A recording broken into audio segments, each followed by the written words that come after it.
My name is Laura Campbell. I am a A&E student doing a double degree of psychology and law. I was in a lot of Stu Poll activism stuff to do with disabilities. I was Disability Association Officer 2013. I'm getting in trouble for that.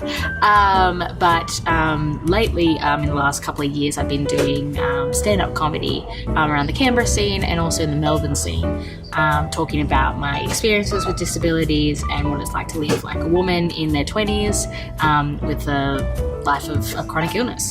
My first time, actually, I was pushed into it by my friend Cody Bell, who was my housemate at the time. She was emceeing and planning the Women's Gala, the A&U Women's Department Comedy Gala last year. And I was really lucky because my first time was so supportive.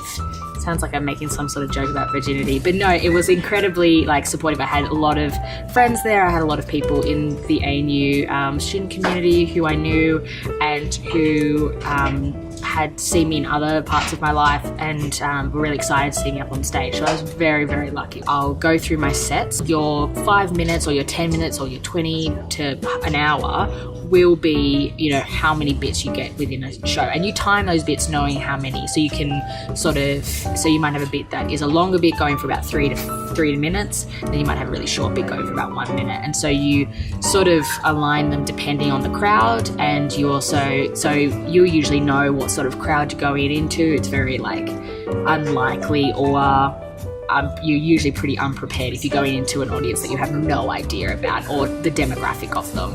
And so you sort of have stuff that you will always do, the core stuff, but you'll also add in jokes and add in bits that you think will cater to that audience a little bit more. Obviously, women in comedy were huge for me. So Dawn French, Melissa McCarthy, especially larger women, because they were somebody that I saw myself in. But then I also was very into weird existential sort of comedy. I particularly liked Marty Bush, and I sort of lived off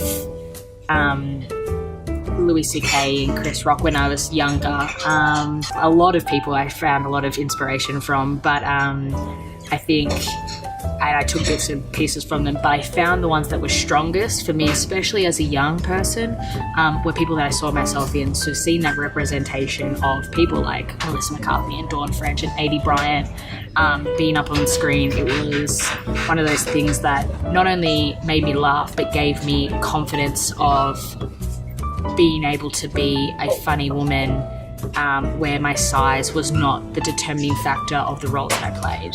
Mine is very, very focused on my life experience because that's the way I know how to write comedy, and it was not the easiest way, but it was the most natural way for me.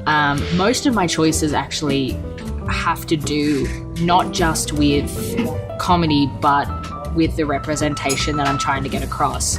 And I think that comes a lot from my activism background. I don't think it'll ever leave me, but I think it's very, very important. The persona that I have up on stage is very thought about and very delivered. When I go up on stage, I wear a lot of sequins. My makeup is always very put together and things like that to create a persona of people feeling comfortable because they're like, oh, she's very confident, she has her things together, so that I can talk about things that people don't talk about and people don't feel comfortable talking about at all when it comes to young people having disabilities. The disability community is something that is so far-reaching. If you live long enough in your life, you will become part of that demographic. You will have a disability at some point if you live long enough.